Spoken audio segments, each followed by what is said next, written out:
So I'm engaging in a little bit of a mini stash busting challenge. I was inspired by Retro Claude and my partner who I live with. I've been pointed out to me that I have quite a large stash, which is fine, but it has been breaching all of the containment that I've put it in. So I've decided that I'm going to have a concerted effort to fight back against that. And it was also pointed out to me that if I take all of the yarn that I've got, convert it into things like this jumper for myself, then all that does is turn the yarn from one form into another, which then means I still have to keep it in the house and it still takes up as much space as it did before. So I have decided that I'm going to focus on an area on the floor in the bedroom, which is probably the biggest offender of the breach of containment and the spaces that I want to keep yarn in. And I am focusing on I'm trying to do chunky crochet because I think that's the fastest, and I am trying to I'm going to gift everything that I'm making. That's the plan. So I have been working on this for maybe a week now, maybe slightly less, and I've made a few things and I've got through a few balls of it. So I'm going to talk through and show what projects that I've got that I haven't already gifted, and basically kind of do a little bit of an update on how it's going so far, and then sort of when I expect to be done with it. I'm not necessarily thinking that there's like 3 separate sources of people giving me little oddments of yarn and stuff. I'm not necessarily thinking that I'm going to get it all the way down to 0, but if I can get it down to maybe 2 or 3 balls that I can then just put into my stash, put onto the shelves or whatever, then I can just go back to kind of knitting as I am, and not buying any new yarn, but I am spinning up quite a lot at the moment from fibre that I've already got in my fibre stash. So the thing that I've been focusing on making the most is bags, because I thought that means that they're quite giftable, they're gender non-specific, I can play around with different designs and stuff like that. And then it also means that nothing has to fit, so it's not like I need to have enough yarn to make a hat or enough yarn to make anything specific. So I made a bag which I've already gifted away. It was in navy blue, so you can just look at my jumper, and it had a little bit of grey in it because I lost Yarn Chicken, so I colour blocked. So one side was grey, as were the handles. That used up one full skein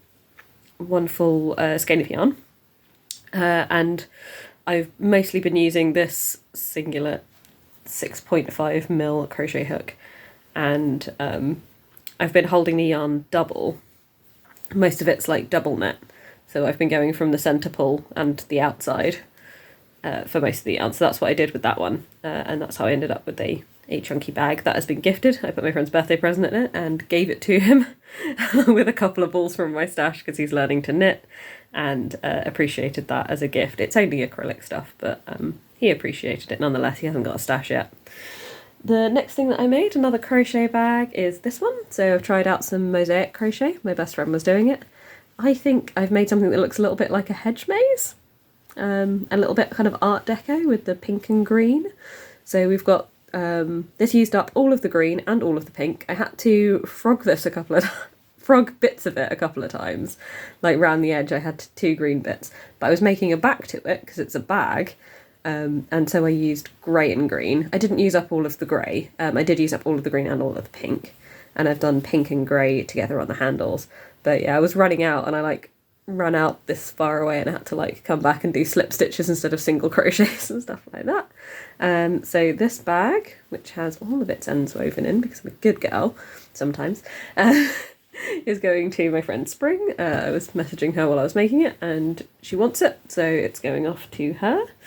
I found some hideous eyelash yarn, which I hate, but for some reason I always want to knit into long strips and make long scarves. And this is going to Emma. I'm going to put it in the post for her tomorrow. And this has got 3 skeins of this eyelash yarn. It was all matching, so it's made a nice long scarf that looks a bit like a feather boa. Glad it's leaving my house because pink and fluffy are not my idea of fun. And then I am making a crochet shawl. So I've gone with the way that I like to construct things, which is really long on one edge, and then I'm making it a triangle. So I'm keeping one end blunt and the other end point. So I am decreasing slowly in that, and just trying to do one colour per stripe, held double, and just make it in this same way all along, nice and clashy and all of that. So this is how much I've got done so far. This is the yarn that I have pulled out, which is, when I get to the shorter rows, because the rows are going to get shorter and shorter and shorter as they decrease, I'll be able to do full stripes in smaller balls. So I've got some like larger balls, I've got some smaller balls, I've got variegated, I've got solid colours, and I've got like a nice mixture all in this little scrap basket. I may end up making another one of these scrap baskets with some of my smaller pieces. So yeah, this is my yarn. And if I get through all of that in this shawl project, which I'm hoping to, or at least something close to that, I will be about halfway through. At which point I'm going to have a go at making a few more square, like granny square bags, and maybe some other crochet bags or some other bits as I find them. So yeah, that's going to be exciting. This video is much longer than I intended it to be. Enjoy!